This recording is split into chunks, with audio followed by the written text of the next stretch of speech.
All right, let's get right into it. Today, we're skipping all the theory and jumping straight into execution. This is your no-nonsense guide to setting up a seriously powerful AI agent that actually does real work for you. So let's do this. Okay, first things first, let's be super clear. OpenClaw is not another chatbot. This thing is all about taking action. It's designed to live in your email, your calendar, your code, your Slack, everywhere you get work done. It's a doer, not a talker. Big difference. So here's the game plan. We'll quickly cover what an agent like this really is, then we'll walk through the 5 exact steps to get it running. After that, we'll build our very first genuinely useful automation, see what other folks are doing with it, and then, and this is important, we'll finish up with a security checklist you absolutely cannot skip. Right, so what exactly are we building here? I want you to think about OpenClaw less like a tool you use and more like a new coworker you can delegate tasks to. Seriously, it's an active player in your workflow. So what really makes OpenClaw tick?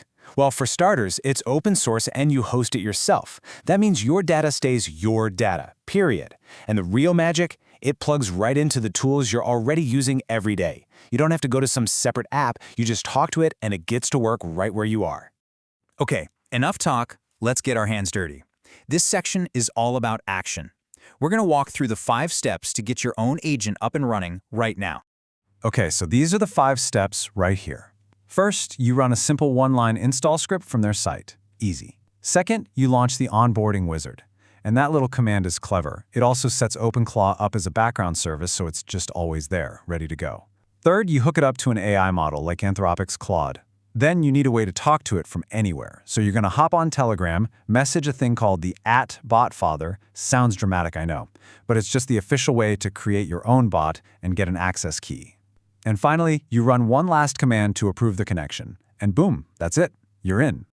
All right, setup's done. Time for our first win. We're going to build a simple but incredibly valuable automation that a lot of people are using to save a ton of time every morning. Your own personalized morning briefing.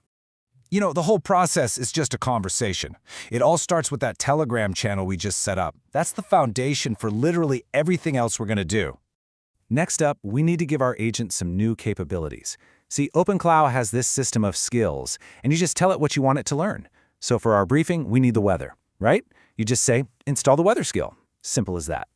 And this is where the magic happens. We tell it exactly what to do, when to do it, and where to send it. And pay attention to the words here.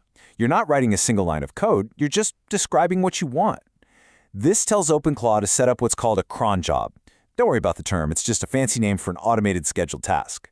And this is what's so cool. You just keep building on it. Once that basic weather report is working, you just keep adding to it. Ask for your calendar events. Tell it to scan your inbox for urgent emails. Have it pull in the latest tech news. You just layer on more and more useful stuff, all conversationally. Okay, so a morning briefing is awesome, but honestly, it's just scratching the surface. Let's take a look at some of the really powerful stuff people are doing with this, like right now, today. We're talking way beyond just personal tasks. People are automating core business functions, lead qualification, managing sales pipelines, sending out daily executive briefings. The big idea here?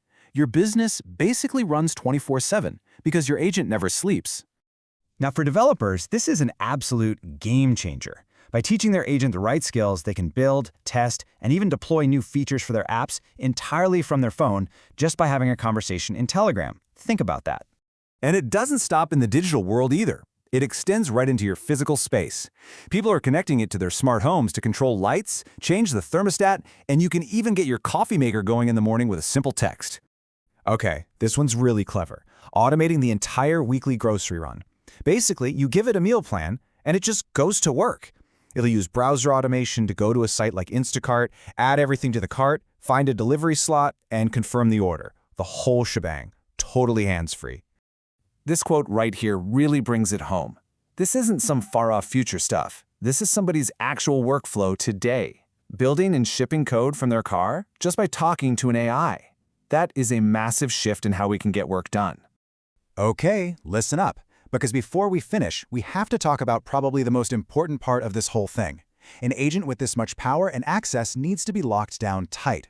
What's coming next is an optional. This is your mandatory security checklist. Do not skip this. So, here's your to-do list. First, make sure it's only listening on localhost.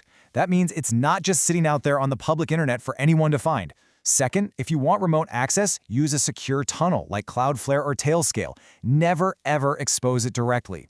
Third, protect its gateway with a strong random password.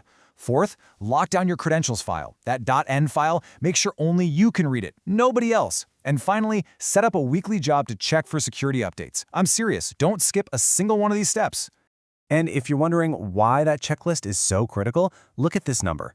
A Cisco analysis found that about 26%, that's roughly 1 in 4 of community-made skills, could have a vulnerability. That's a huge risk.